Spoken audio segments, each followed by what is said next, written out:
Seconder? Councilman Rowe. Any discussion, comments? Not seeing any, I'll call for the question. All in favor?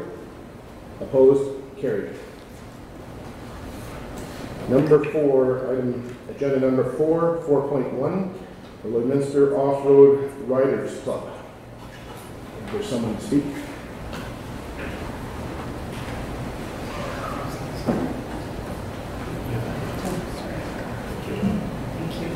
Good afternoon, Mayor Albers and Council. My name is Heather McKee. I am the president of the Off-Road Riders Association.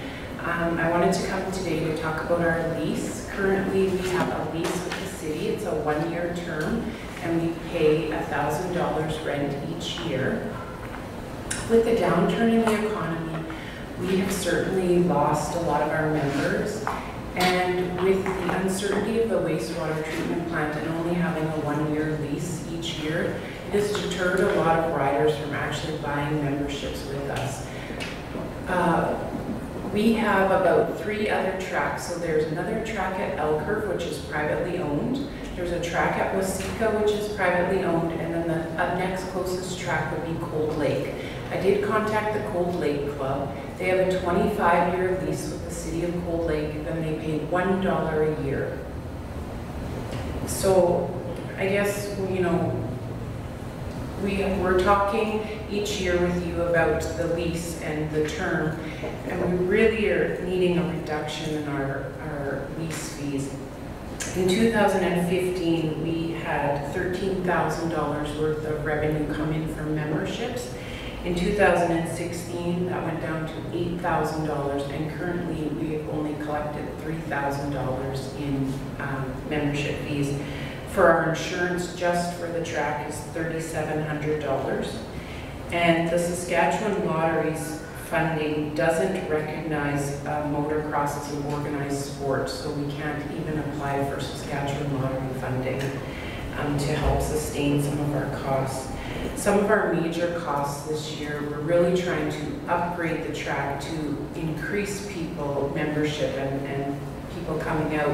We've purchased bleachers, we've purchased ripper snippers and items to keep the track looking good. Some of the major expenses we've seen this year is on gas.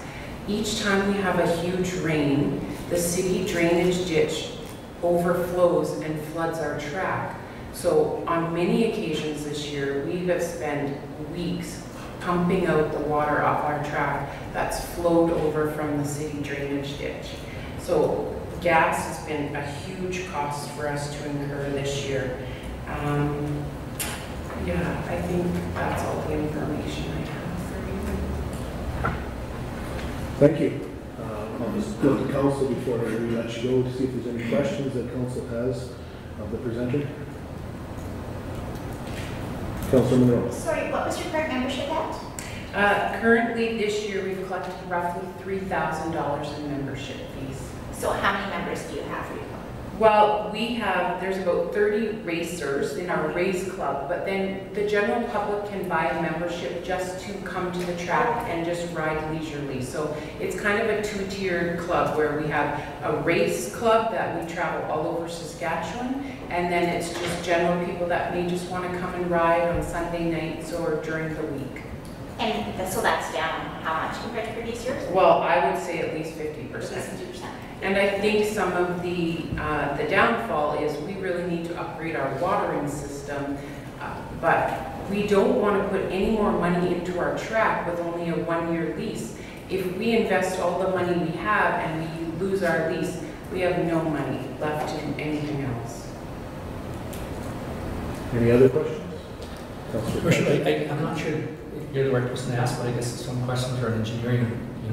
You mentioned wastewater treatment plant and all the other pieces, so I'm just trying to imagine 5 years from now when our wastewater treatment plant, I say that safely, I hope, but optimistically, hopefully, it's there, the impact it would have on the track and what would it look like. But I wouldn't mind, I guess, having an opportunity to go back with our folks in engineering to say, what are the ramifications, implications, all those other pieces. I certainly think that it's a great activity, and I know several folks have enjoyed it and are members, but right now I have more questions about the engineering than anything else at this point. Okay. Councilor Baker. Thank you for your presentation. I'm a little familiar with what goes on out there, and I have the same question as Councilor Dychuk. As you well know, the city is in the process of redeveloping the whole sewage treatment process. And without a master plan of that area, like, I'm not worried about $1,000. I think we can figure out how to get the water so it doesn't drain on your track.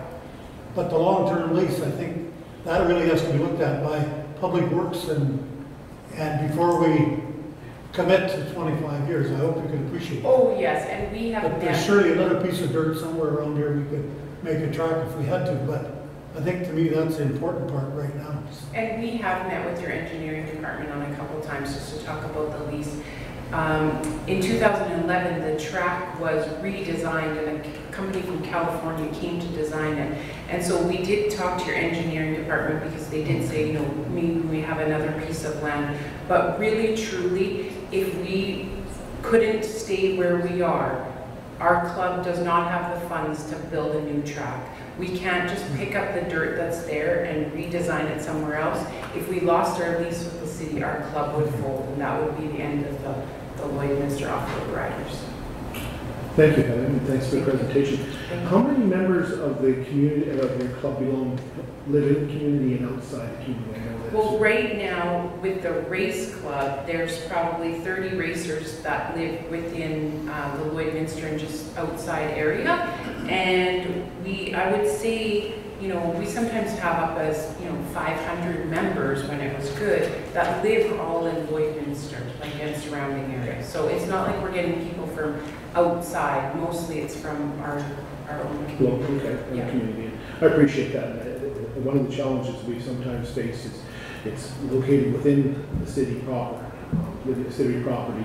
And I'm just wondering if you approach the municipalities to discuss the road municipalities to see if they would assist in the club in one way or another for funding. And no, we haven't at this time. Councilor Torson. Thank you. Again, thanks for your presentation. I can appreciate the problem that you guys are going through right now, and it's really too bad because any kind of activities and different things that people can get into, I think is a benefit to the community in general.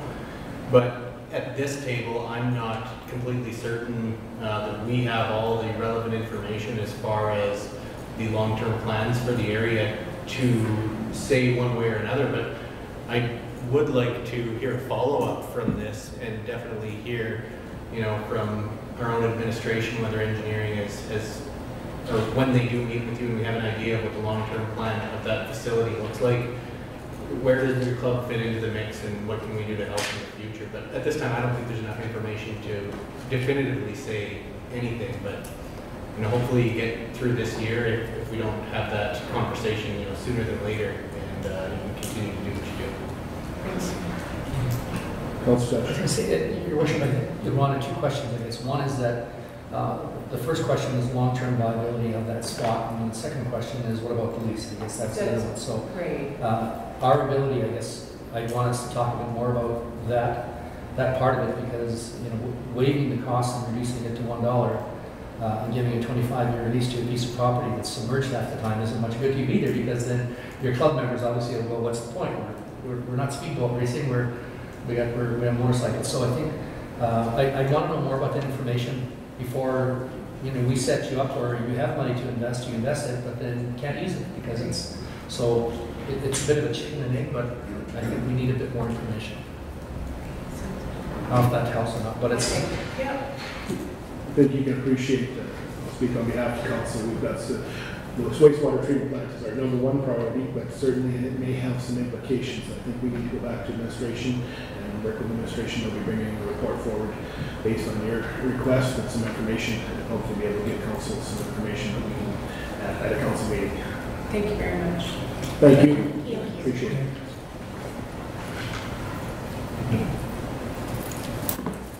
Moving on to item number 5, administration presentations.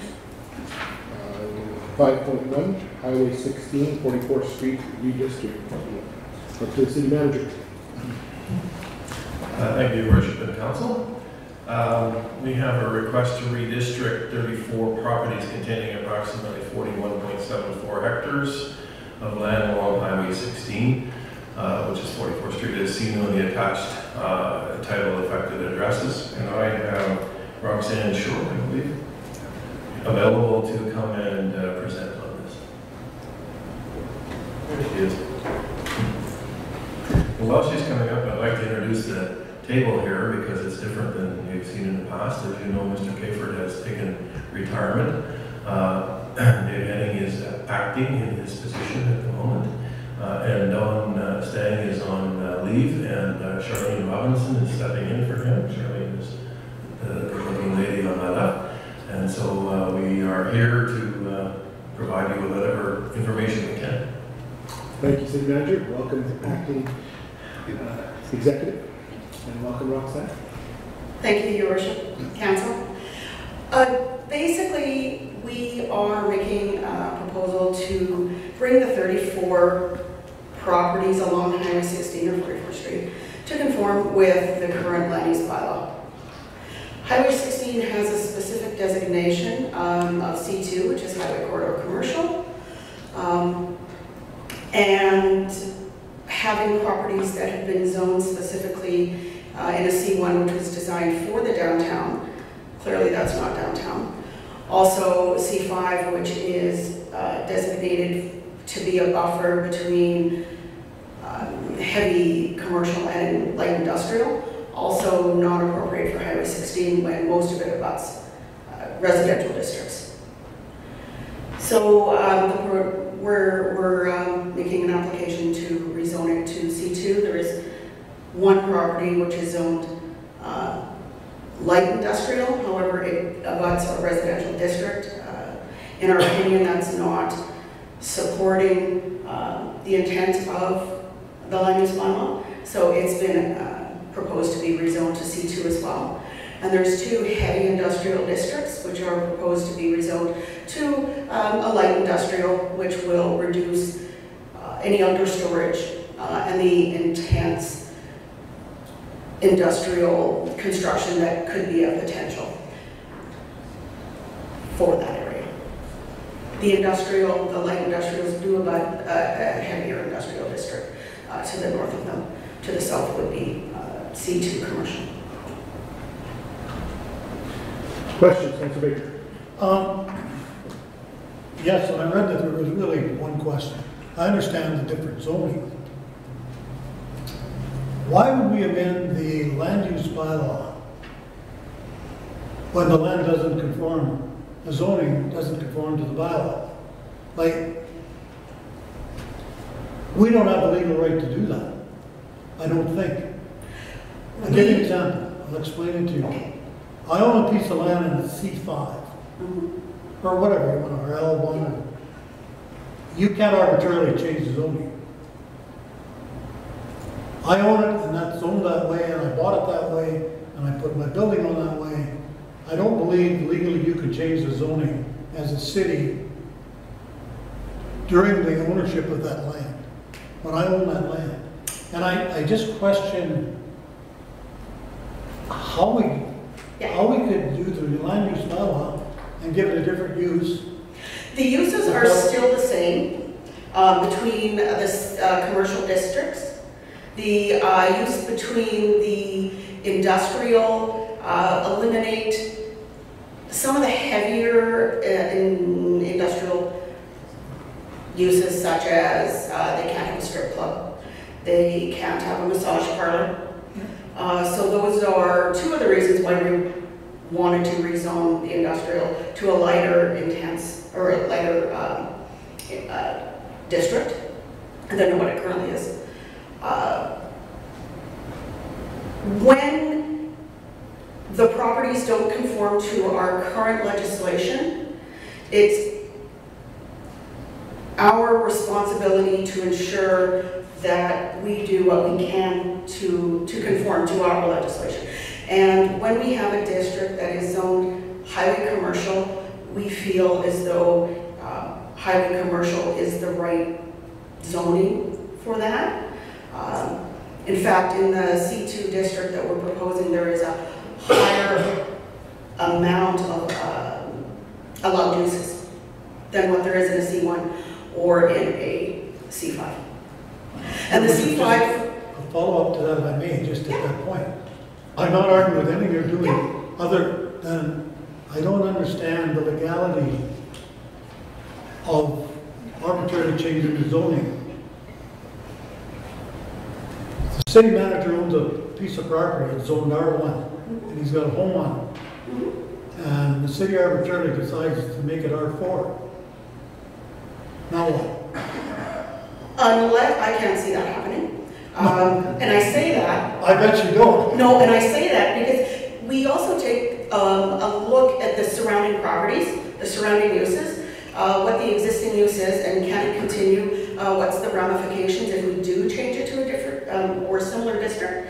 In this case, everything that is existing is still permitted in the new proposed zone. There is I don't recall anything that would be grandfathered in at this point. It's still a permitted use. If it doesn't affect it, then maybe it's okay, but when I read this, I'm saying, okay, where do we at on this? Because I know a little bit about zoning and those kind of issues, and I know enough to be dangerous maybe, but I just don't want us to get into trouble and be accused of not doing the right things. Right. Prior to the application being submitted, I sent letters out to every property owner, just letting them know that this was what we are proposing. If they had any concerns or questions, they certainly could submit it to me. And I had a couple of inquiries, but there were no objections. So at that point, we then went with the official application. I'm not objecting, I just, No. it's a point of law that I worry about. Yeah, absolutely. Thank you. Councilor Thorson. Thank you, Your Worship. My understanding of this was if you have a building that's, being used and is developed and everything, and then you change the zoning, it more or less gets grandfathered into the new zoning. Like you wouldn't have to do anything to change it, and everything would have to already fall into the permitted use. Or is there things that are falling into the discretionary use that are on this list? And would there be a decision that needs to happen? They're permitted. They're allowed. They're not discretionary. If it were to be grandfathered in legislatively, it can remain operating as is, but could not be expanded. That in any of these cases is not relevant, as every use is permitted.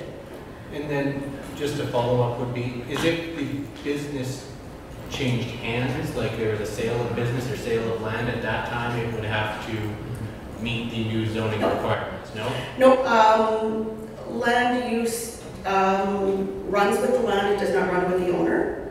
So in that case, you could sell it 100 times, and so long as the use continues, the use is permitted to remain as it was. Okay. Councilor Daczak. Your Worship, Roxanne. So quick question, because we've done some cleaning up, I guess if you call it that, on Highway 17. Right, that's exactly. Now we're doing the same cleanup here. Absolutely. What's left? This will be we're currently taking another look at the land use bylaw itself. As it's a living document, so things change and move. Okay. There's some discretionary or direct control that we're looking at next. But as far as this project, this is the end of it. Okay. This is the largest cleanup. So this brings us up to date. This brings us along Highway 16 and along Highway 17, yeah. And understanding that as we grew from 2001, when the previous bylaw was, as we grew out, the zones were appropriate potentially at that time, but 16, 17, 18 years later, it's with our growth, they're just no longer relevant or accurate, I guess. So follow-up question. Sure. So I guess as we look at creating a downtown plan, this is probably good in the sense that it has, I'm not sure which should come first in all this process, but we're moving along in that sense really to be able to say this is what happens or this is what can happen in these specific laws. So there's some parallel synergy I imagine. Right, and this will aid those who own the property for it. opportunity or their options for more permitted uses are greater in the proposed district of a C2. Okay. Good, thank you. Councillor Buckingham. Thank you, Worship. I probably already know the answer to this question, but I want to ask it anyway. When you're doing these types of rezonings, and we did it earlier in the year or later last year on 17, and I don't remember if the question was asked, but it hit me after the fact. What are the taxation implications on zoning changes like this? Do they see an increase? Do they see a decrease? Does it stay the same when we make these kinds of changes? Okay.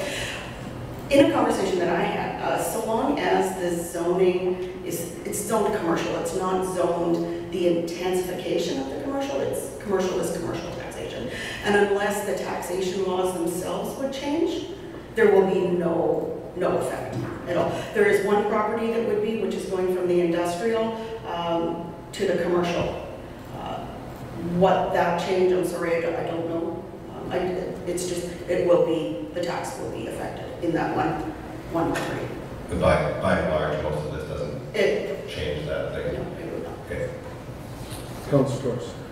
Thank you, Your Worship. Just to follow up to his question, my understanding of it would be is that the properties are grouped differently. Therefore, if there was a change in the market value of a particular group, whether that be commercial or light industrial, that would be the big change That's I right. see moving around. That's right. And it wouldn't matter if you're light industrial or heavy industrial, it would be an industrial change, or highway commercial or downtown commercial. If commercial increases, it would affect whatever properties were zoned that particular use. Thank you. Roxanne, on the slide currently on the screen, just on 62nd Street and 16, there are 3 places in purple, which are industrial, I believe L1, currently. Right. I'm just wondering, is that the entire block? Because on the presentation, maybe I don't have the current when I'm looking at the East Grand, but let me find it here. Yeah, there it is. If you go to the next slide, please, Wendy, and that might help a little bit better. Scroll. There we are, that right there. So there's purple, we've got L1 in 3 parcels, but then there's a much larger purple section there. I'm just trying to understand that. Affecting, is that going to continue to stay L1, I believe? The light purple, the I1s, those are what are being rezoned. They are currently the dark purple, which again would give an opportunity for some of the uses I mentioned earlier. And those are the 3 properties. It's just the 3 properties, the Suncor, Aztec, and the Propane that are going to a light industrial. All right, thank you. Any other questions for Roxanne? Well, thank you for the presentation and the information. And I believe that Council's got some more information to work with. Your Worship, on this, we look forward to bringing it forward as a file, the event, and we'll have first reading hopefully for the next meeting, and not for the meeting after that. Thank you. All right, we'll move to 5.2, landfill software upgrade, City Manager.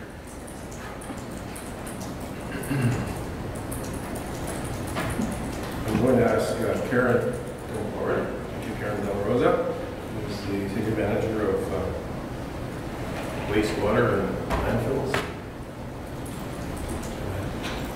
Good Good afternoon, Your Worship and Council. So the landfill currently has a DOS-based program that tracks all the inbound and outbound loads. It also tracks all of the landfill's financial transactions. And so it also tracks the information for our regulatory reporting requirements.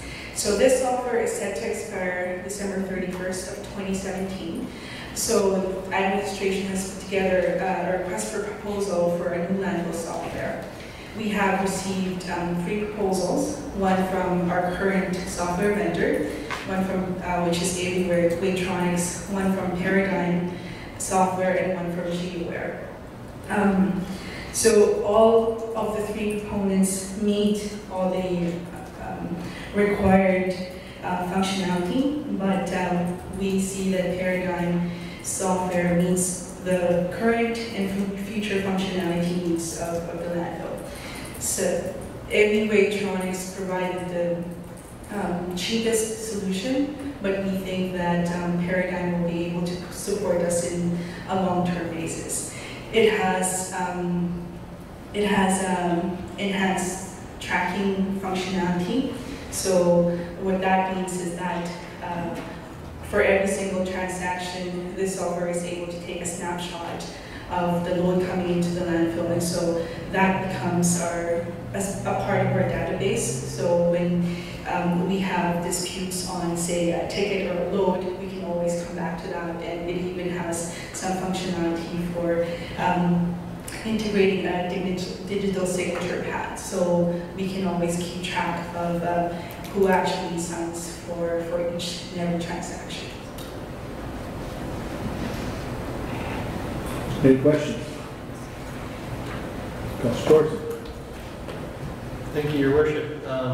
I just want to say that I appreciated seeing the full RFP document along with all the grading and everything, because I think it gave even a better perspective to some of the stuff we normally see as far as how we got from A to B. And you know, the one that we've been using scores extremely low on things like functionality, which really gives you an idea of what we're working with right now and how it's not exactly working for us 20 plus years later, same system. So, and then you know, the other thing it shows is, you know, even for the public, if they're looking into this, oh, so it looks like they're being suggested not necessarily the cheapest option, but it gives you an idea of, you know, what the more expensive or what the other options have, as well as the things that they're missing.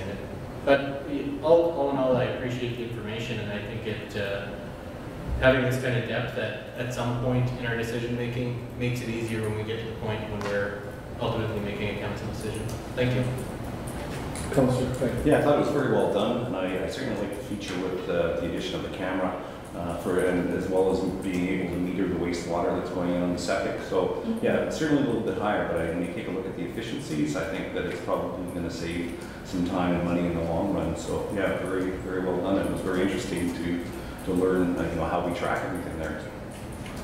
Karen, the question I had, go ahead. Sorry. Nope. Thank you, Worship. This is very well done, and it was even easy for me to follow when you get into computers. But I do have a question about serviceability. The lowest price isn't always the right price. Yes, sir. I know that, and we should know that. Well, let's do the right job, and obviously you decided, along with whoever, that it's the right thing to do. The question of service, like, we had a service in 9 years, the last system, I think, and we're not going to look after you after 9 years. Did I miss something in here on, you know, how long they're going to serve? Like, are they going to, I mean, anybody can go broke, I understand that. But this company, as you would see it from your professional perspective, could they be here in 10 years or 15 years if it's a good system? Sir, just for service and backup? Yes, sir. So this company has been in the business for over 29 years, I believe. So in terms of serviceability, though they're not a Canadian company, I think we are secure on that end of things. And there's even parts of the agreement that allows us to still have support, say if the company does go bankrupt. There's a clause on the agreement that allows us to have support while we look for a different software. And in terms of customer service, we have spoken to CodeLink in PA, which has implemented the same software, and they're very, very happy with the customer service that they have been receiving. According to them, typically this company responds within an hour, and this being a software, everything can be done remotely. So they can just phone in or hook up to our computer so they can diagnose and see what's wrong if we're having any issues. Your Worship, my limited experience and knowledge in the world of computers is not very large. But I do know that you want to hire people who will service what they sell. For sure. And this won't be any good to us if we don't have the right people. And there's, I'm sure, lots of good companies out there that can take care of you. And I think that's the biggest priority, not just the price. For sure. Thank you. Thank you, Council. That was basically my question, but I'll come back to some slightly different. Council Buckingham first, and then Council Forrest. Thank you, Worship. Interesting to note for those that didn't go right through this, that it's the medium proposal. It's not the most expensive, it's not the bottom end price, it's pretty much right. So my question simply becomes, is this a program that fits in with our new functionality for our internal software that we're changing for finance? How well does that integrate? So part of this proposal includes custom programming so that it can talk back and forth to our current financial system to Diane. So that is already built into the price, and so that has been taken care of. This software runs with this full data, so that talks to our current system, or our would-be system back here. So all there works. Perfect. But I'll echo Councillor Torrenson's comments. It's nice to see that. I was honestly, when I opened this to look at it last week, I was thinking I wasn't going to get the detail that I got. But we did, and it does make things a lot easier. So thanks very much for that. Councillor Torrenson. Thank you. No, I just had a quick question with regards to the landfill, and probably doesn't matter at the end of the day, but there's just a note in terms of how there's a 15-day time period for load disputes, but then it also says that we export the information monthly so that we can do the invoices. So do the load disputes come from the invoicing, which is potentially a 45-day gap from the time a load is actually dropped off under our current system?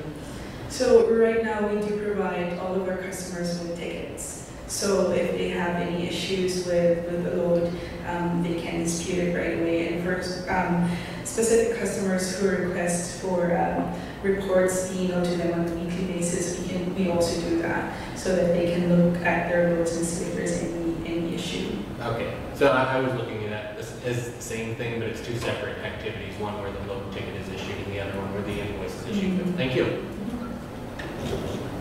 All my questions were answered. Any other questions? No, that's excellent presentation from the administration. Thank you for the completeness. I think it's another area I've mentioned several times. I think that's what we're asking the administration in a meeting that needs. Thank you very much. Give us all the information. I think we can go forward with that. So with that, thank you, Karen. Back to the city manager. Yeah, thank you, Karen. I appreciate it. Unless there's any objections, we will be proceeding with Paradigm. Read to council for the next appropriate meeting. All right, moving 5.3. I'd just like to back up from Home's worship in the council.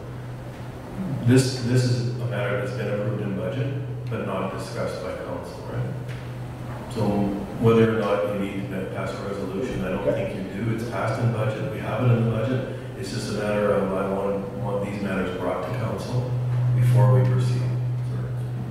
So that's why it's here, and maybe it's not clear in the progression. Excellent. No, for sure. That's Councillor. I just have a question. Is that the way it's specifically worded within our purchasing policy? Just because up to this point in our term, which is quite short, that is the way we've done it, is where all the big stuff has come to council. So I could be wrong about that. This would be well within my signing authority. Yes. Under 75. So, okay, so yeah, it's that gap between, so the over 15,000 is the tendering process, under the 75,000 is still within your authority. It is, as long as it's in budget. Yes. My understanding from discussions with executive and council is that at times things were being done that weren't being brought to council, you weren't aware they were being done. This is a process that we've implemented so that at GPC meetings, where you don't make a decision other than to send it back or send it to council, we are presenting you with information for discussion, and if there's objection, then of course we'll go back and come back with answers to those objections. But unless there's an objection, it doesn't necessarily have to come to council for a decision, but if you wanted to, we certainly would be happy to do that. Councillor Buckley. Thank you, Worship.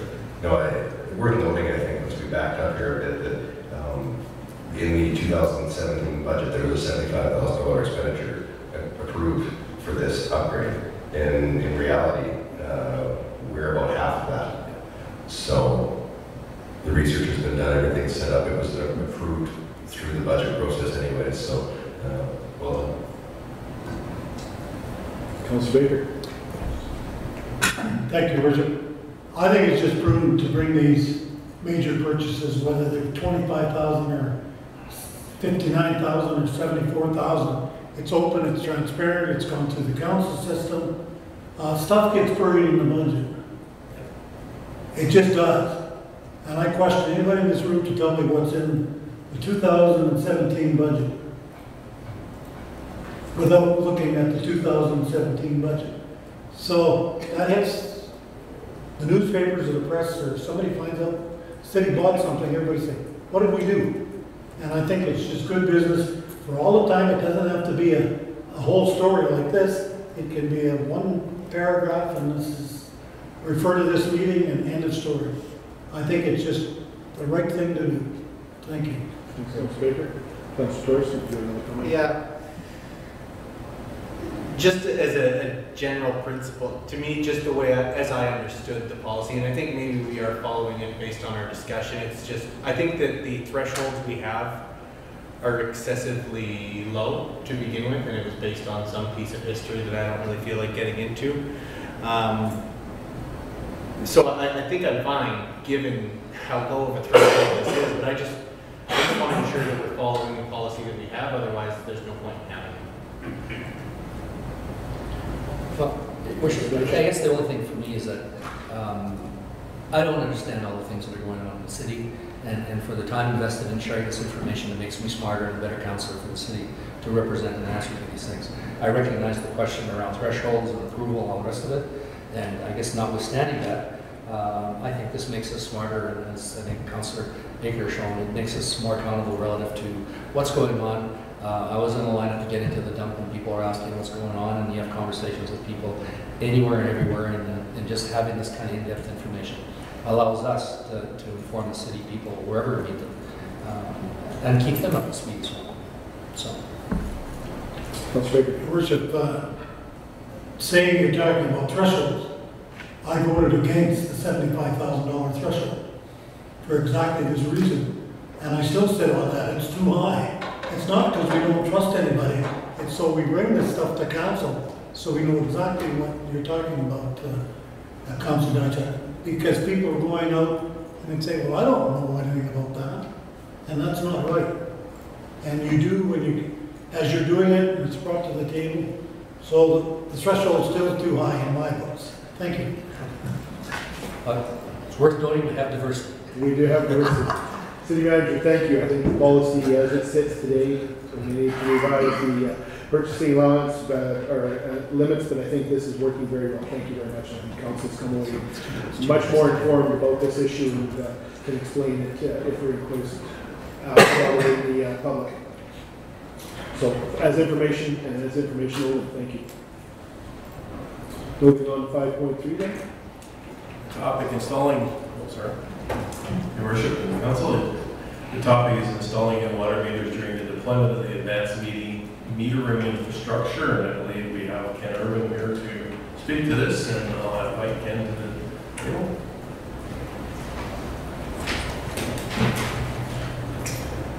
Good afternoon, Your Worship and Councillors. So yeah, the information package I have before you is looking at installing some additional water meters during the deployment of the AMI system. So just to give you some background, every year the city replaces about 500 water meters in residential homes, and this is part of our water meter replacement program. And we don't want any meters to extend more than 25 years because they deteriorate and they don't record the amount of water that's going through for billing purposes. So now that we've awarded a contract to Neptune, that contract is set up to do 6,000 home visits inside through the additional wiring for these radios. And I'd just like to take this opportunity to install additional water meters in these homes on their dime, basically, because it is very time consuming for our administration staff to make phone calls, get contacts, and the scheduling part of it is very time consuming. We spend about 5 months through the winter trying to get all these meters installed. With the Neptune system, they have a very robust scheduling program, and if they're already getting into 6,000 homes, I think this would be just a great opportunity for us to get these meters replaced at the same time. Now, we are going to be replacing these meters starting January 1st in 2018. So if we're going to schedule the appointments in this fall, we might as well kill two birds with one stone and do it at the same time. Now, if we do this, or if you guys are in favor of this, I would also be reducing the capital budgets for 2018, 2019 on the residential portion of water meter replacements. Now, we did have a budget of $1.8 million for the AMI system. We were well under that. And so I'm looking at about $200,000 to replace about 800 and some water meters that we're looking at for the next, that would get us about 2 years of water meter replacements. Excellent. Councilor Craig. As usual, you come up with a good logical plan that makes sense, and it's I think it's very obvious that that's the way to do. Two birds with one stone, a very good description, and it's good for the citizens. They've only got to be bothered once, and just full efficiency for the municipality as well. Yes, that's a good point. We don't want to bother the residents within 2 to 3 months and say, hey, when you get in your house again, to change the water, and they're going to say, well, why didn't you do that the first time, right? Absolutely, that will be the comment, guaranteed for sure. Any other questions or comments, Councilor? Ken, you mentioned the savings of $100,000 per year capital, but there'd also be time savings as well, I believe. Yes. That would be associated, those would be the soft costs, I guess. That was just a material cost, $100,000, yes, and I have to put in the time for staff to expend. So there should be some significant savings of time. It'll be better utilized somewhere else, and I think people can certainly relate to that. And with the new AMI system coming in, we're going to be dealing a lot more with customer service, so that would be well time spent for our staff to do that instead of scheduling appointments for meter installations. Well, my comment was efficiency of the team. I think that's a very good message that we can convey to our team to ensure that they're not wasting their time, and for our taxpayers and the residents of the city that will be getting those new water meters. Any other questions? Councilor Torson. Thank you. I think I'm just a little confused on exactly what we're doing. So there water meters that we otherwise would be replacing in 2018, 2019 that will be done sooner? Yes. Okay. So then it's more so it's the opposite of a defer. So we're just doing it early. So we're doing it sooner, yes. So we're just saying, we're going to take that 200 grand we were going to do in future years, we're going to spend it this year instead. Luckily, we saved 229 under budget so far, so really it's negligible from the original budgeted amount for the current year. Correct? Okay, perfect. Going back and forth too many times. Okay. Any other comments? Thank you for the information. Thank you.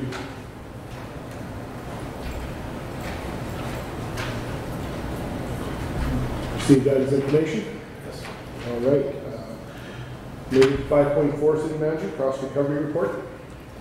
Yes. In 2016, a cost recovery study was completed on the operations of the Service Support Center and the BioClean Aquatic Center. And I have, I believe, Joel here, who is the director, to present.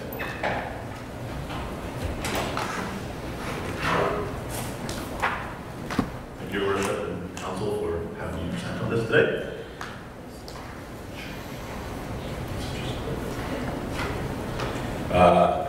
In early 2016, Council and Senior Management direction to recreation facilities was to increase cost recovery, act on liquor business, and improve costs that way.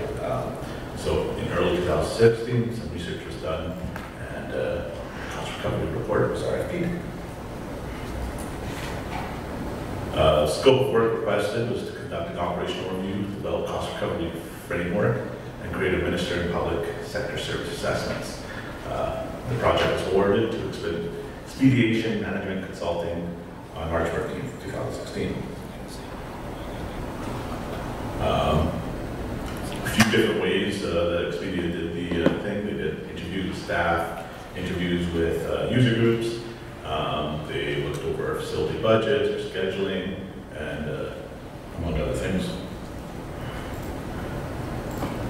One of the things that Expedia did was define what cost recovery actually was. So cost recovery rate can be simply defined as operational revenues as a percentage of operational expenses. So That does not include senior management, IT, HR, anything like that. It does include capital expenses, and through cost recovery, you can also measure the social value of programs.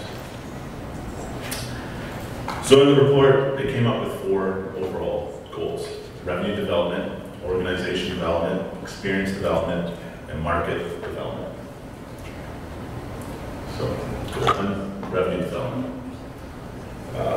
So they have a whole bunch of priorities, and I believe you guys have received the package. I won't go through every single recommendation, but it was measure value programs, increase the attractiveness of our monthly memberships, looking at low utilization in our facility, create programming, and set facility-based cost recovery targets.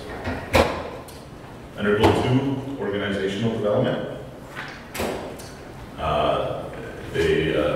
Some of the priorities for streamlining programming team, provide business and expanded customer service training for staff, develop a business development team, and allow for better customer and employee feedback. Goal 3, experience development. This was really about the experience that we have for our residents in our facilities. They suggested a large event strategy, a sport tourism strategy, and to obviously fill gaps of services that are lacking in the city of Lloydminster. Market development, the suggestions was really look at price strategy and really looking at what we already offer, this facilities offer, and making sure we market and show the value of what is there. This report was made. It can be used in many ways. I believe this report has some potential policies. It definitely showed that there was policies lacking in their facilities, so I think that's upcoming. Thank you very much for the presentation. I concluded that I would welcome any questions you have. Councillor Torres. Thank you. This is not meant to be a criticism. I'm just curious, generally with the timeline, if this is end of December 2016, what's the process that the document has to go to before it comes to council for our review? If we're sitting in July. Just what's the process? Yeah, what does the document do before it gets here? Yeah, there was lots of discussion, how to use the report, how to actually present the report. So I think GBC, when that came out, gave an excellent time for us to release this as information. Normally, I'd say it should be released much sooner. And I only say that because, and I haven't looked at the in-depth document. All I looked at so far was just the executive summary that was in our package. And in there, I couldn't specifically find anything that said increase fees for users.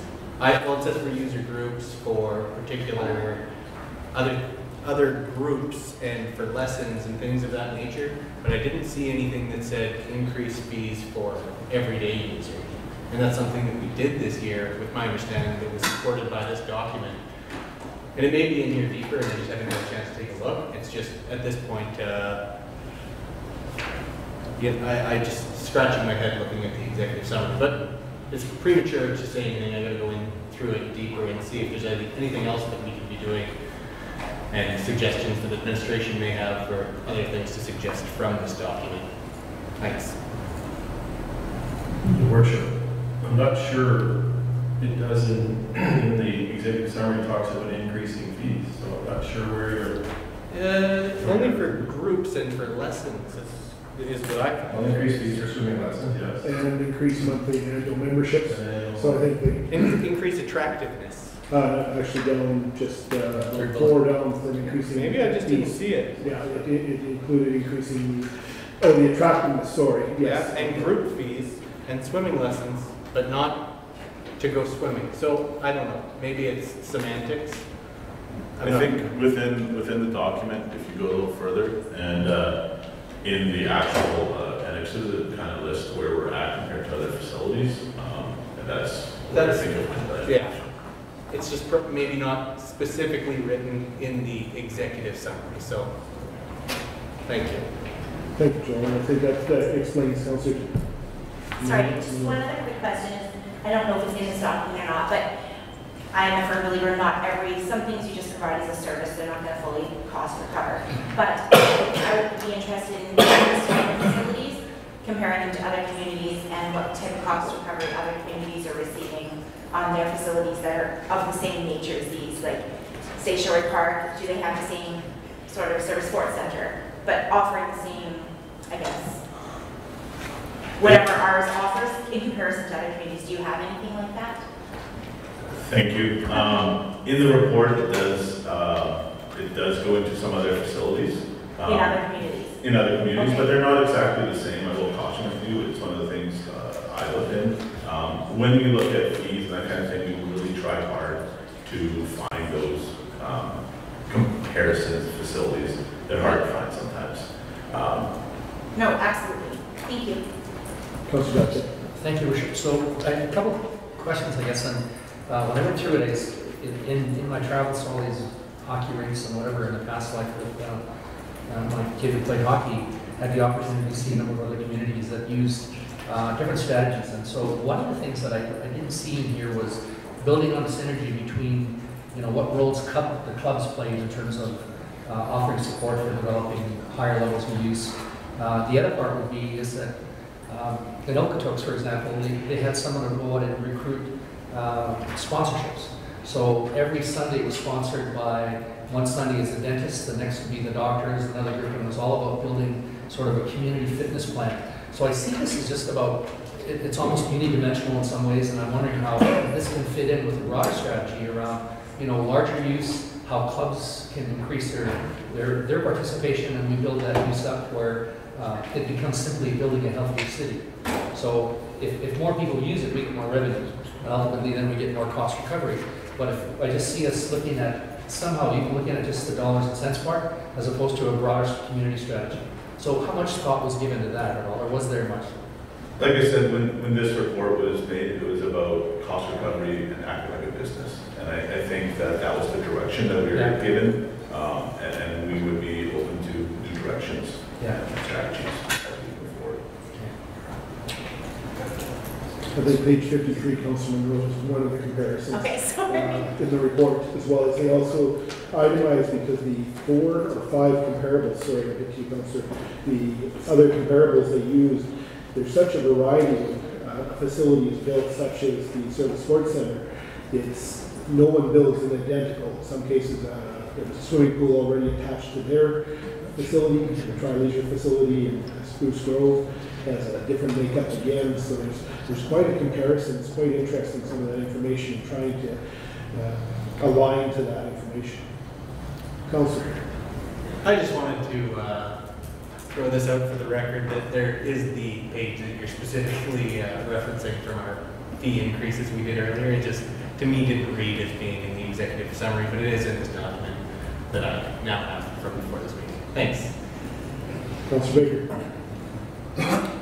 Your Worship, I think fundamentally I know where this is all going. The way we'd like to look at it. But I think somewhere council has to come to the reality about our recreation and come up with a recovery policy. Because if we can come up with a policy or fees that cover the cost of recreation, we won't have any recreation because it'll be too expensive, and we know that. At least I believe that. I'm going to put it to you that way. And I'm not disrespecting your report. I'm just saying, whether we look at 40% recovery or 30% or pick a number, it doesn't really matter. But I think that's a fundamental problem we have to decide. Rather than, we could find new ways of raising revenue in our facilities if we can. That's new revenue, whether it's through advertising, all those things is good, but every time I see cost recovery and recreation, I say, yeah, right. How are you going to do that? I mean, kids won't be able to go, half the kids won't be able to go to the rinks, they won't be able to, 15 years ago, there was a move to shut down the outdoor swimming pool. And I don't care if we subsidize that thing for $500,000 a year. I drive by it every day. I live in the West End. And there's hundreds of kids in that swimming pool. And it's probably a very good form of recreation and affordable recreation for a whole bunch of people.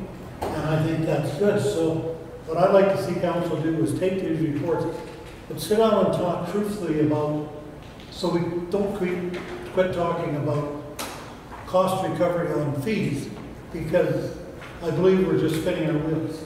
And I believe it would eliminate too many people, or far too many people, from being able to use the facilities. And is that what we want as a community? Not me. So, that's my story today, and but thanks for that, but it's a big job ahead of you.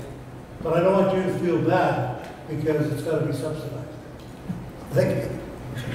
Councilor Dutcher. Bishop, just to add, I mean, I agree with that, and I think certainly when you and I talked drug strategy many, many years ago, one of the pieces behind it was to talk about the assets the city had, and that was a big piece around developing positive options and opportunities for our youth so that they wouldn't choose those other options that got them into trouble and mischief.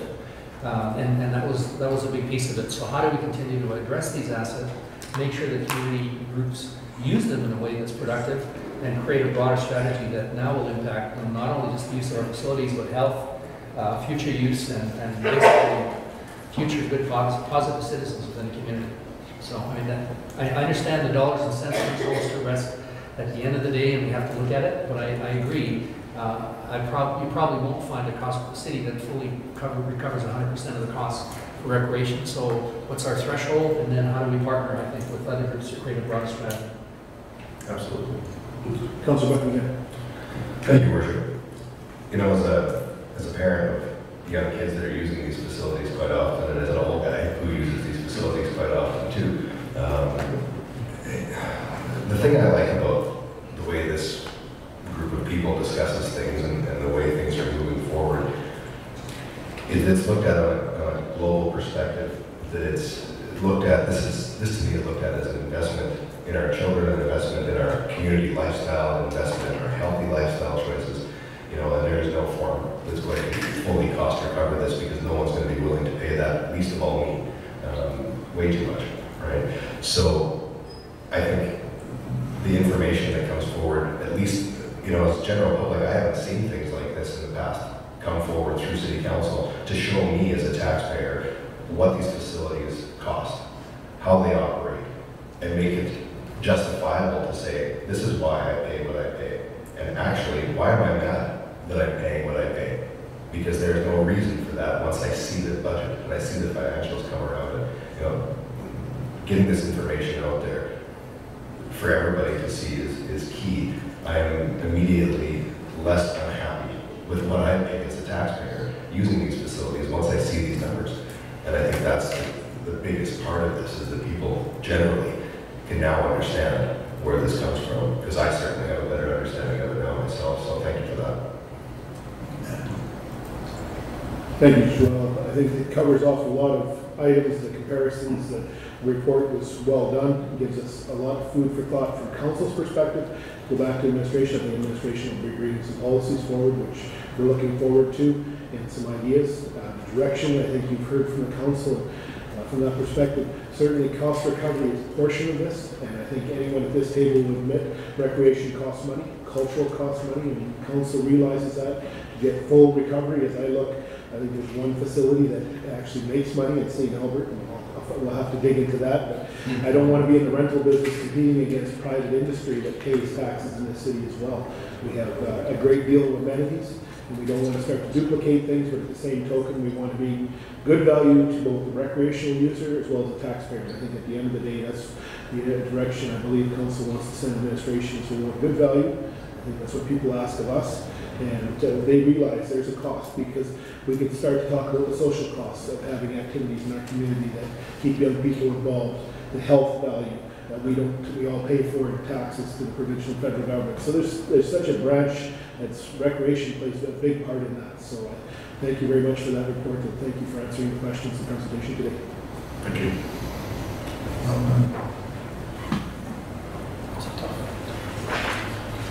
Moving on to item 5.5, city manager, redevelopment of the city website and online services. Okay, I've asked Director Perry to come and make this presentation. Neil, are you here? Where is this presentation? So somebody led me astray. That sometimes happens, we know. Thank you, City Manager. That's PCA. Thank you, City Manager, to your worship and council. The purpose of this is an information report to inform council on the proposed redevelopment of the city's website. Earlier this year, we advertised a request for information. At that time, we had 18 responses, detailed responses. The respondents provided a basic pricing estimate that ranged from $22,000 to $450,000. All responses were reviewed with consideration for the City of Lloydminster's timelines, budget, and expectations for a potential website partner. The objective is for the city to seek an established vendor with experience in municipal government website development, design, and hosting. The selected vendor will assist the communications team and the city in identifying and developing strategic considerations for hosting and platform options, as well as adaptable long-term solutions for content facilitation, citizen engagement, and interactive resident services. Our options, so what we're proposing to do is to proceed with a request for proposal and identify a vendor to develop the new website for the city, allowing the city to better service residents through a more effective and modern online communication customer service portal. The budget, this is a non-budgeted item for 2017. We estimate a website meeting all the city's communications and resident service requirements, including third-party services and applications, can be delivered for the price range of $150,000. Funding for the redevelopment project has been identified in existing capital, therefore no additional budget is required. Recurring annual maintenance and licensing fees are estimated in the range of $10,000 to $15,000 a year. This will enhance communication with our residents and potential to create long-term cost and resource savings for the city. So today we'd like to move forward with an RFP and bring a recommendation to council at a future date. Councilor Buckingham. Thank you, Worship. Just to think, well, let me start with this. We need a new website. Plain and simple. It is inefficient, so moving forward with this is good. But just as a question, we're noting in here that $10,000 to $15,000 a year is what it's going to cost to do maintenance and so on and so forth. Just out of curiosity, what is it now? $8,000. Okay, so that's okay. $8,000 for potentially not as good a service as we could be getting.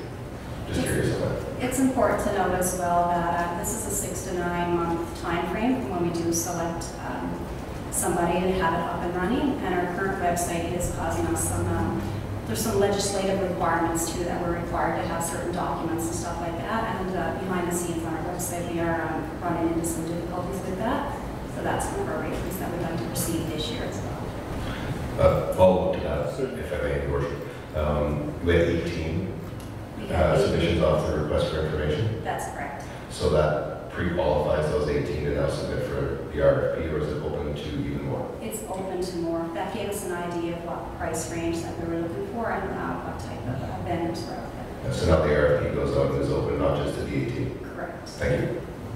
Councilor Baker. Excuse me. I just had one question. There's many models out there, or many websites for municipalities across Canada and Western Canada. Do you have some favorites that would suit us so that you kind of have an idea where you want to go? We do. I'm sure you do, but we've reviewed a number of other municipal websites and then some of the third-party applications that they have that can be connected to that as well. And we do. So part of our RFP would be certain requirements that we're seeking. I guess the bottom line is we're looking for certain things, but I bet we missed a whole bunch of things. and after the fact we'll say, I wish we had those or we should have. I don't know that, but it's the way it seems to go sometimes. So if you have some models you like, and if all the professionals have a look at it from their side of it and from a department, they can add to that and, you know, suggestions that, I know you know how to do this, but I'm just saying, let's really dig in and try and do this right, because, man, it's probably one of the biggest complaints I hear. And I have no answers. That's even worse. We do too. Yeah. So, Today thank you as very well, much. most of our residents use it on mobile applications too, and our current website is not mobile friendly. No, Councillor Dychak. Yeah, I was just going to ask, when did we review it last? We did a redevelopment of the website. Because I just sort of wondering what the lifespan at least, because things change, you know, roughly, so we're looking at 10 years, 5 years, I don't. Yeah, it has been a while ago since we developed the current website, and then we've done some additions to that, some improvements to that, but it's outlived itself. Because I just know in my other life that first 3 to 5 years were really great when you started, new demands came and you were like, okay, now you're playing with it, and then it got messy, and you had issues of who's the website manager and king, and anyways, it reached the point where you say it's cheaper to get a new website. Exactly. But And we there's did look at upgrading the current website that we have, and it wasn't feasible. Okay. Any special training that we would be looking at depending on, you know, the product we go with? Yep, part of the product, we do any of our employees that update our website behind the scenes in it, certainly they do provide whatever training that they needed Okay. to So perform that that come search. along. Okay. Councillor Flegler. Do we have any obligation to the webmasters previous? I know there was talk at one time that we had an obligation to.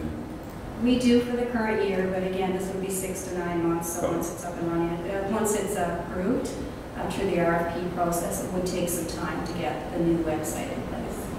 So it'll be done by then. Okay.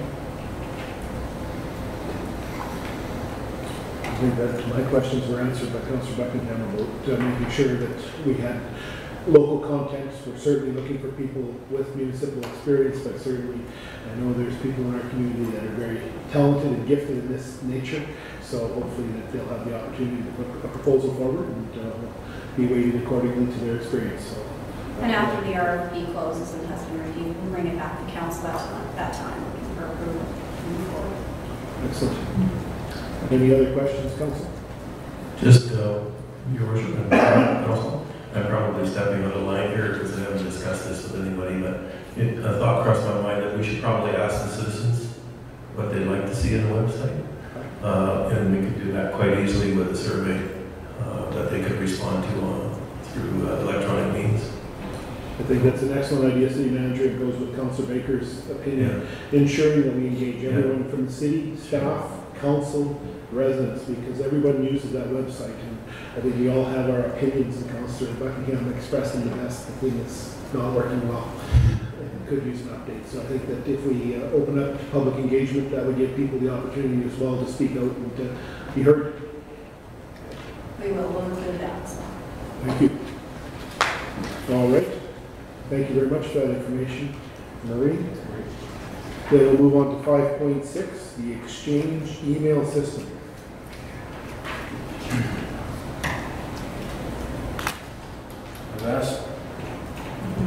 I've asked Richard Dennett to come and speak on this matter. Richard.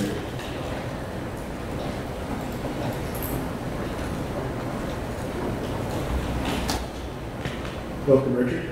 Good afternoon, Council. So the proposal that I'm putting forth today to Council is to update our infrastructure for our email system. So right now the city is at a critical infrastructure point with our email. We either have to start upgrading the infrastructure needed to do it, to support the email in both storage of emails. The software we are currently running is 2010 software internally, or we can move up to the cloud. So this recommendation moves us up into the cloud to be Microsoft Microsoft Exchange Online service, which would come with an online annual membership cost. The emails would be available to anyone throughout the city, anywhere in the world. They can access their emails. One of the main points of this document or this change is it would provide a robust recovery in case of an emergency situation here at the city. Right now, if something goes down, a system goes down in the city, communication and other systems would have to be prioritized to get the systems up and running. With this kind of infrastructure, we would be supporting that right off the bat. We shouldn't lose communication, and then we can worry about other systems after that. We also gain storage size. In this increasing digital age, more and more documents are being emailed back and forth. We need to keep that document for longer and not worry about storage space. So moving up to the cloud gives us a robust storage space of 50 gigs per mailbox, and we can go up to 100 gig if needed to be able to move forward with future sustainability. So that is our recommendation to council to move forward with this report, to move to an online service for our email. Thank you, Richard. Questions? Councilor Thorson. Thank you, Your Worship. I can appreciate this analysis that was done, because I've had to do this in my own line of work recently as to whether it makes more sense to increase server space so that you can continue to manage the growing amount of data that you're storing in emails and such, and came to very similar results. The only thing I'm curious about is whether or not there's been any analysis to look at the Office 365 Business Premium, and then you would include the costs of all the Office Suite software, potentially any software you don't already have, as well as the reduced requirements in terms of server space you would have by going with the third option that wasn't analyzed. Okay. So, Your Worship, through council, we did or are looking at Office 365 as a future service direction for IT. And so this is one of the first steps that we would migrate to Exchange Online and then migrate to an Exchange 365, change our licensing a little bit to be able to facilitate that extra licensing. But that is on our roadmap. The IT/IS team are creating that long-term 5 to 10 year roadmap for our infrastructure to make sure that it is sustainable. Perfect, thank you. Yeah, everything I've seen in recent history is it is getting cheaper and cheaper to move things onto the cloud than it is to purchase the storage space, especially with the limited lifespan of the storage document or storage assets and all the upkeep of them and everything related to them. As well as if you have problems and have to deal with them, it's a lot nicer to have a subscription somewhere where they fix it more or less for you. So yeah, great information. Thank you. Councilor Dodge. Your Worship, do we have a policy on regulating the number of emails and at the end of the year purging? Because I'm just thinking with 400 employees, if we keep the email that goes back and says yes with the reply, now we have, some of it is just worthless information, other than you said yes. But certainly any of my emails will be absolutely useless, and I'm just thinking, so do we have a policy in place where, yes, you archive what you have in terms of the process into a folder for storage, and the rest gets purged at the end of the year? Because that certainly, I'm not sure what that would do for our needs for storage, but I'm just wondering if you have a policy that does that. That's my first question. Okay, Your Worship, through council. No, we do not have a policy for that.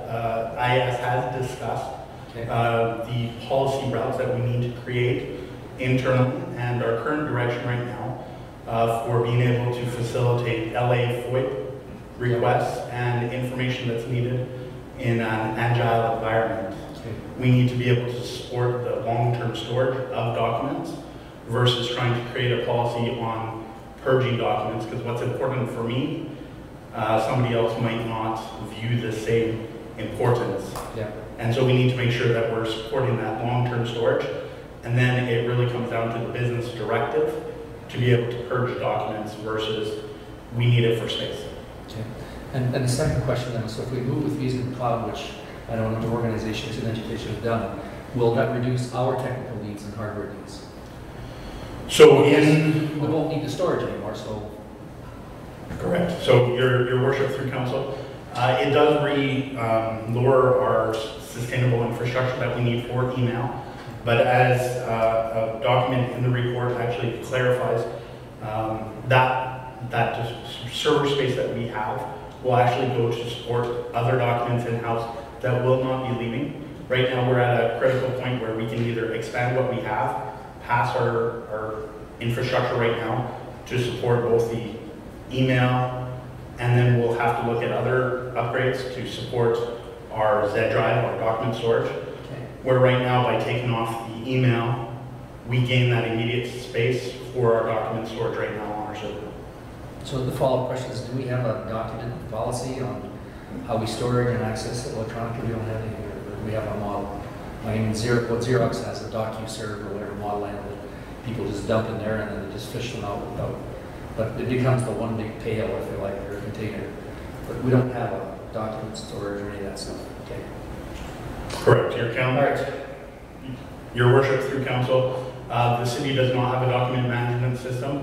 A number of proposals have come out that identify some options for that, and it would need to be a priority of management to be proposed at that time with what best fits the situation as it's warranted by management. And the only reason I raise that is just that that's often the fit that I've seen in other organizations when they move to the cloud.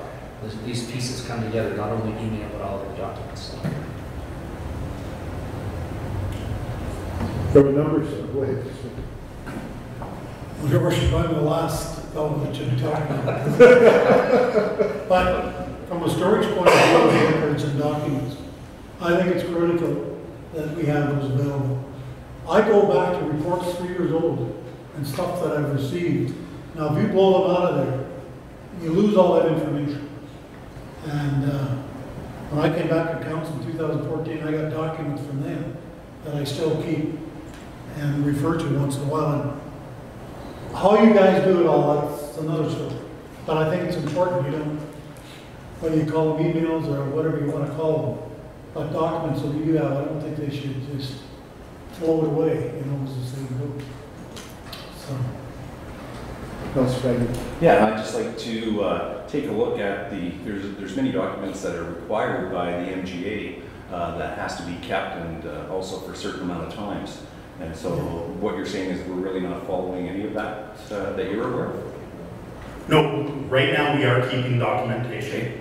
We are storing it, but what we're basically running into is the bucket is getting full. Okay. So we either need a bigger bucket or we need an alternate way of storing the documents and changing right now, instead of getting a bigger bucket, taking the email out and putting it up in the cloud, and then we have the remaining room in the bucket to continue as needed right now. I guess my question would be, are we following the MGA or through the Whiteminster Charter? Are we legal and abiding by the MGA? Your worship, through council, I would have to defer to other part of the beat. I know from an IT standpoint, we are giving the needed space to the teams that need it, and if they need space, we give it to them. And that's been the IT standpoint, so other people can speak to that. Thank you, Richard. The question I had, and I think it's laid in there, and I just want to make sure I've got it right. In the option one, basically, we're looking at spending $12,000 a year to move to the cloud. Versus we could spend $11,000 with option 2 and maybe make it 2020. We're going to be standing before us again one more time saying, this is what we talked about 3 years ago. This is the situation we're in. Is that basically what I'm seeing? Your worship, through council, yes. The current software that we're using right now moves out of extended support in 2020. So it completely moves out of support. So based on the software needs, we're either going to have to upgrade the software with additional costs or move up. And like I said, IS is working on a long-term game plan that this fits into the Office 365 and more sustainable infrastructure overall to align us better with those processes moving forward. Thank you. Any other questions, Council? Thank you. I think you covered off the bases very well, Richard. Thank you very much. Then I'll move to item 5.7 on the agenda, the 2017 parade route update. Where's the railroad tracks? I can't see.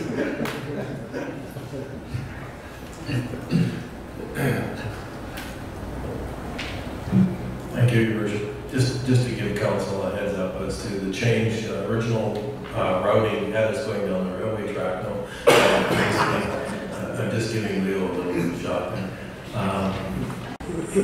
There was a mistake made, but initially we were going to go down Highway 16. We were going to cut half of the road off, have the traffic detour to one side.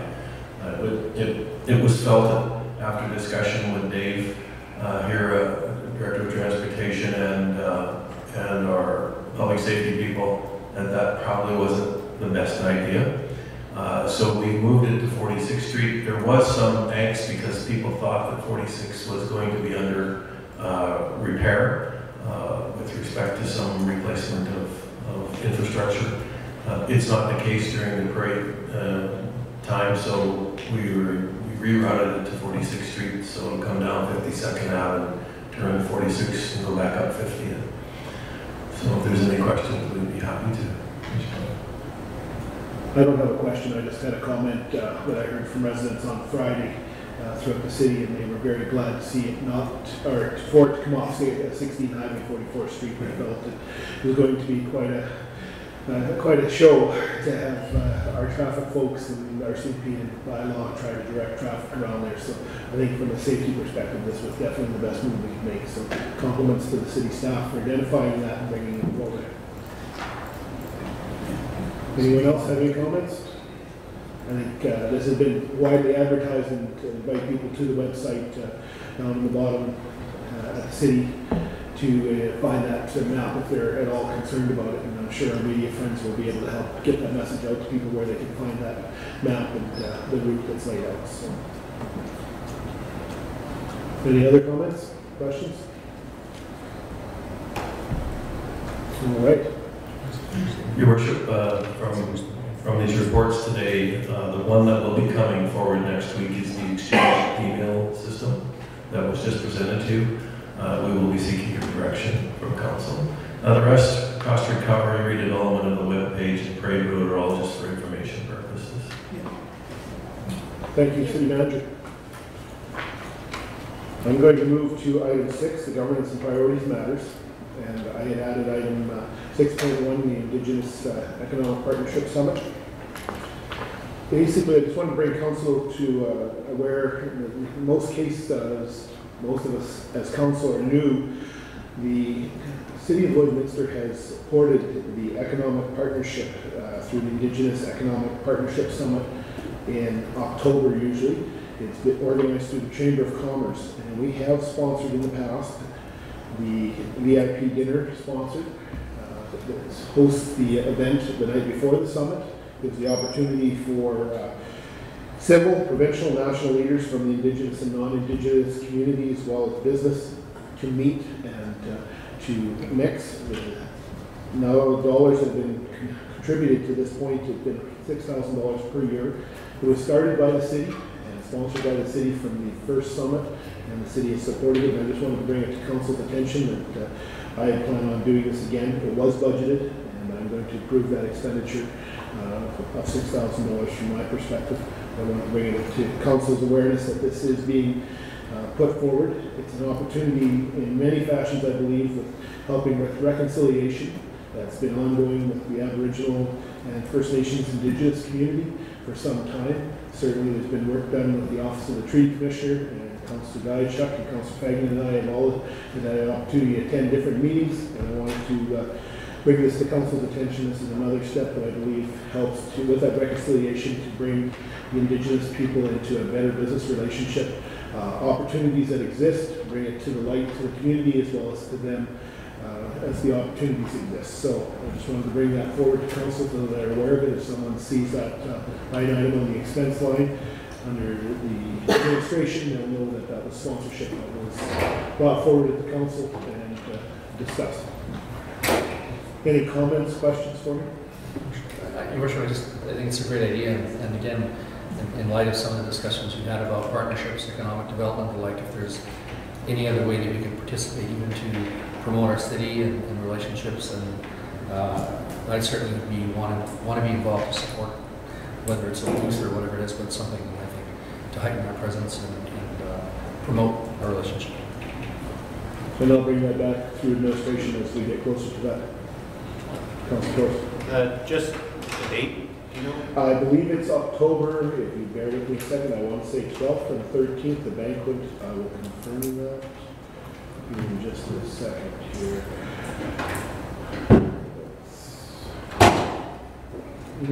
Okay, yeah, it is actually the 11th, so the banquet would be on the night of the 10th. Oh, sorry, I might have that wrong. It is the 11th. The 11th is the supper and our dinner that's being sponsored, and on the 12th is the actual summit of October. What time is the supper? I believe I've got 4:30 starting, but I think that's because I'm going to need to be there. I'm thinking it's going to be between 5 and 6, but there'll be a message coming out about that. Your Worship, if I may, they have a meet and greet, There you go. you know, ahead of time. At least that's been informed. We appreciate your carnal knowledge on these subjects, Councillor. Thank you very much. Been there. I know you have. Working on a t-shirt. Indeed. Thank you very much. So I just wanted to bring that to Council's attention too, so that everyone was aware of it. But there will be more communication as it gets closer. Your Worship, if I may, just a little further than what goes on. There's national leaders and everything. I think it's not just a local thing, it's a national. You know, the national president is usually there, and a lot of senior people from the different sections of the country, so I think it's a good thing to support. Yeah. Excellent. Well, thank you, Councilor Baker. With that, that's all I had on 6.1, and that brings our agenda to a close, so I'm going to look to the media for any inquiries. Thank you, Your Worship. Today we have a media request for self-mayor. Thank you. I will look to council then for a recommendation for a recess. Councilor Diachak. So moved for recess. Thank you. Seconder? Councilor Fagnan? All in favor? Carried.